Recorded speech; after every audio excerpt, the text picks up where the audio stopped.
Hello everyone, मैं हूं मृदला। मेरी रसोई में आप सभी का बहुत बहुत स्वागत है। आज हम बनाने जा रहे हैं प्याज की चटनी।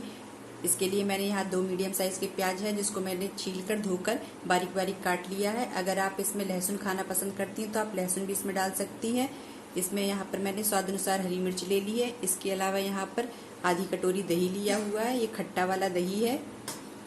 इसके अलावा हमने यहाँ पर जीरा, मेथी दाना, सरसों के दाने और मगरैल ले लिया है। कढ़ाई में हमने तेल गरम कर लिया है। अब हम इसमें ये डाल देंगे। इसके साथ ही हम यहाँ पर थोड़ी सी हींग डाल देंगे। इसको अच्छी तरीके से मिलाएंगे।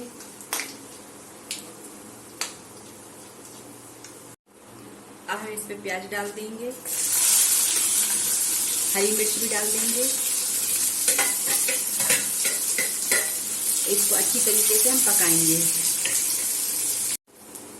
प्याज अच्छी तरीके से लाल हो चुका है। दही में हमने हल्दी, गरम मसाला, धनिया पाउडर और काश्मीरी लाल मिर्च मिला ली है।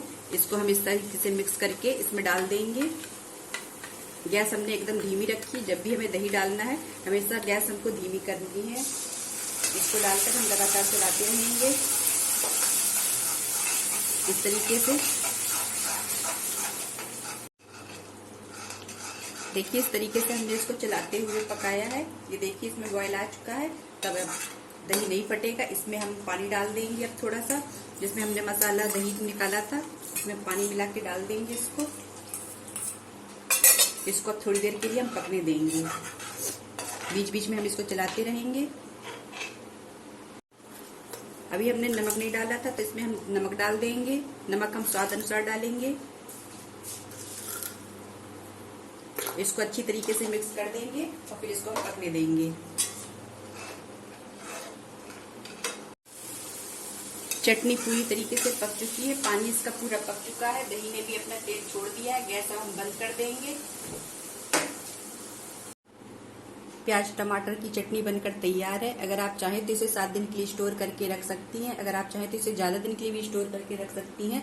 लेकिन मैं यही कहूंगी कि आप इसको ज्यादा दिन तक स्टोर मत करिए, क्योंकि ज्यादा दिन रखी हुई चीजें नुकसान करती हैं। इसलिए इसको आप 7 दिन में ही खत्म कर दीजिए। अगर वीडियो अच्छा लगा हो तो इसको लाइक करिए, सब्सक्राइब करिए चैनल को। Thank you.